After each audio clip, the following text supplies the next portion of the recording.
குட்டீஸ் வாங்க நம்ம இந்த வீடியோவில் நம்ம எல்கேஜிக்கான ஒர்க் ஷீட்டை வந்து நம்ம கனிஷ்கா மூலிமா வந்து நான் உங்களுக்கு சொல்லிக் கொடுக்க போகிறேன். பாப்பா பாருங்கள், அழகாக ஃபஸ்ட்டு டேட் வந்து போட்டுக்கிறாங்க 26/3/25.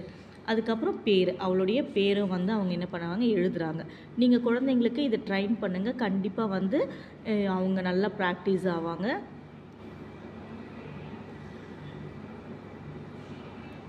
ஓகேவா? கனிஷ்கா, அவள் பேர் வந்து கனிஷா, அழகாக வந்து எழுதிட்டாங்க. இப்போ பா என்ற எழுத்தை தான் வந்து நம்ம என்ன பண்ண போகிறோம், ப்ராக்டிஸ் பண்ண போகிறோம். எடுத்த உடனே வந்து நம்ம என்ன பண்ண போகிறோம், இல எழுதாமல் ஃபஸ்ட்டு டா எழுத்தை வந்து பார்த்தோம், அடுத்து பா எழுத்தை தான் பார்க்குறோம். ஃபஸ்ட்டு அவங்க பா எங்கே இருக்கோ அங்கெல்லாம் சர்க்கிள் பண்ணுறாங்க.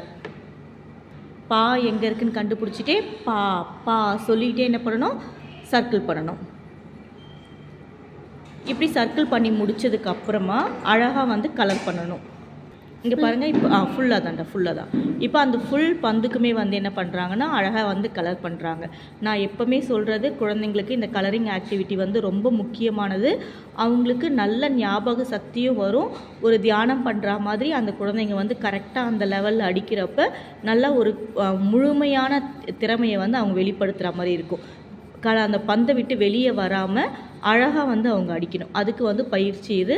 நீங்கள் சொல்லி கொடுத்துட்டே இருங்க, குழந்தைங்க கரெக்டாக வந்து அடிப்பாங்க. இப்போயே இங்கே பாருங்கள், இந்த பாப்பாவுக்கு இந்த இடத்துலலாம் வந்து கொஞ்சம் வெள்ளையாக தெரியுது. அந்த இடத்துல வந்து நீங்கள் என்கரேஜ் பண்ணுங்கள் குழந்தைய அடிக்கிறதுக்கு.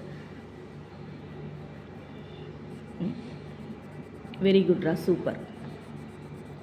ஓகே, இப்போ பாருங்கள், குழந்தை வந்து அழகாக வந்து பான்ற எழுத்துக்கு சர்க்கிளும் பண்ணி முடிச்சுட்டாங்க, அழகாக கலரும் அடிச்சிட்டாங்க. அடுத்த பயிற்சி என்னென்னு பார்த்தீங்கன்னா ரெயின்போ ட்ரேசிங். குழந்தைங்களுக்கு ரெயின்போ ட்ரேசிங் வந்து ரொம்ப இம்பார்ட்டன்ட்.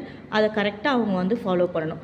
ஒவ்வொரு கலராக எடுத்து ஃபஸ்ட்டு ஒரு நேர்கோடு, நல்லா நீட்டாகவே எழுதுமா, நீட்டாக எழுது, கலர் அடிக்க வேண்டாம், அப்படியே எழுதிட்டே வா. நேர்கோடு, படுக்கை கோடு, அடுத்து ஒரு நேர்கோடு, கீழேருந்தே மேலே போகணும். Very good. அப்படி தான் ஃபஸ்ட்டு இப்படி கையெடுக்காமல் இப்படி அந்த கலரை கீழே வச்சுருங்க. அடுத்து இன்னொரு கலர். இதுதான் ரெயின்போ ட்ரேசிங். இந்த கலர்ஸ் மூலிமா அவங்க வந்து அடிக்கும் பொழுது அவங்க ரொம்பவே வந்து சந்தோஷம் அடைவாங்க. படிக்கிறோன்ற ஆர்வம் வந்து அதிகமாகும். பா சொல்லிக்கிட்டே எழுதணும். பா சொல்லுங்கள் கனிஷ்கா, பா. அடுத்து பாருங்கள், அடுத்து ஒரு கலர் எடுத்து அடிக்கிறாங்க, பச்சை நிறம், பா. நம்ம கலரோட நிறத்தையும் அப்போ வந்து நம்ம சொல்லி கொடுக்கலாம். பச்சை, பா பா. நல்லா அழுத்தமாகவே அடிமா, அப்போ நல்லா தெரியும். நல்லா அழுத்தமாக அடிங்க. பா. அடுத்து ஊதா நிறம், பா, மேலா, கரெக்ட். அடுத்து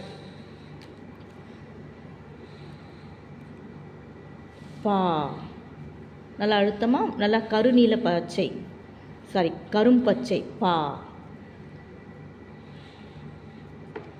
வெரி குட். பா கை எடுக்காமல் அப்படியே எழுதணும். இதுக்கு பேர் தான் ரெயின்போ ட்ரேசிங். இந்த மாதிரி அழகாக அடித்து முடித்ததுக்கப்புறம் நீங்கள் அந்த பேஜை வந்து அவங்கக்கிட்ட காமிச்சு எவ்வளோ சூப்பராக இருக்குது அப்படின்லாம் அவங்கள என்கரேஜ் பண்ணி டிக் போடுங்க. ரொம்ப சந்தோஷப்படுவாங்க. தேங்க்யூ.